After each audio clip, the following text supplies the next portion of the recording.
கோவையிலிருந்து புதுச்சேரிக்கு கடந்த 3 நாட்களுக்கு முன்பு புறப்பட்ட தனியார் ஆம்னி பஸ் சேலம் மாவட்டம் சங்ககிரி அருகே உள்ள வைகுந்தம் டோல்கேட் அருகே பயணிகள் டீ குடிப்பதற்காக நிறுத்தப்பட்டது. அப்பொழுது பஸ்ஸில் இருந்த பயணிகள் இறங்கி டீ குடிக்க சென்றனர். பஸ்ஸில் பயணம் செய்த கோவை நகைப்பற்றை ஊழியர் சங்கர் என்பவர் தனக்கு சொந்தமான இருக்கையில் 3 கிலோ மதிப்புள்ள தங்க நகைகளை இருக்கையில் வைத்துவிட்டு டீ குடிக்க சென்றார். சிறிது நேரம் கழித்து திரும்பி வந்து பார்த்த பொழுது நகைகள் இருந்த பை மாயமானது. இது குறித்து அவர் அளித்த புகாரின் பேரில் சங்ககிரி காவல்துறையினர் புகாரை பெற்றுக்கொண்டு தீவிர விசாரணை நடத்தி வந்தனர். தொடர்ந்து அந்த பையில் 2 கோடி ரூபாய் மதிப்புள்ள 3 கிலோ தங்க நகைகள் இருந்ததும் உறுதி செய்யப்பட்டது. இது குறித்து சங்ககிரி போலீசார் தொடர்ந்து விசாரணை நடத்தி வந்த நிலையில் சேலம் மாவட்ட காவல் கண்காணிப்பாளர் கௌதம் கோயல் மற்றும் 3 டிஎஸ்பிகள் தலைமையில் 3 தனிப்படைகள் அமைக்கப்பட்டது.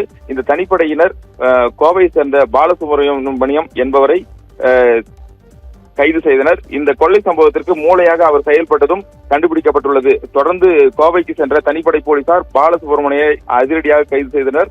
அவரிடம் இருந்து 3 கிலோ தங்க நகைகளும் பறிமுதல் செய்யப்பட்டது. தொடர்ந்து அவர் கொடுத்த புகாரின் பேரில் புதுச்சேரியில் தலைமறைவாக இருந்த கூட்டாளி மெரிஜா என்பவரையும் தனிப்படை போலீசார் கைது செய்தனர். தற்பொழுது தனிப்படை போலீசார் கைது செய்ததில் அவர்கள் பரபரப்பு வாக்குமூலம் ஒன்றை தெரிவித்துள்ளனர். குறிப்பாக கோவை சித்தாபுதூர் பகுதியை சேர்ந்த பாலசுப்ரமணியம் நகைப்பற்றையில் சீனிவாசனின் நகைப்பற்றையில் கடந்த 4 மாதங்களாக வேலை செய்து வந்தார். அப்பொழுது நகைப்பற்றையிலிருந்து நகைகளை கடலூர் மாவட்டத்திற்கு கொண்டு செல்லும் பொழுது மெரிஜாவுடன் பழக்கம் ஏற்பட்டது.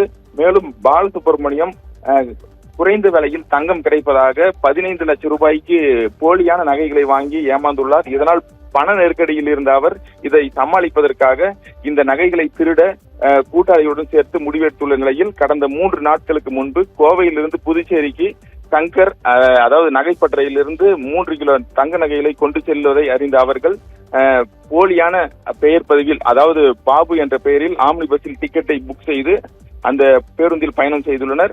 அவரை பின்தொடர்ந்து இவர் இருசக்கர வாகனத்தில் சீனிவாசன் வந்த நிலையில் அந்த சங்ககிரி டோல்கேட் பகுதியில் பேருந்து நிறுத்திய பொழுது டீ குடிக்க சென்ற நேரத்தை பயன்படுத்தி இந்த நகைகளை கொள்ளையடித்து சென்றதும் விசாரணையில் தெரிய வந்தது.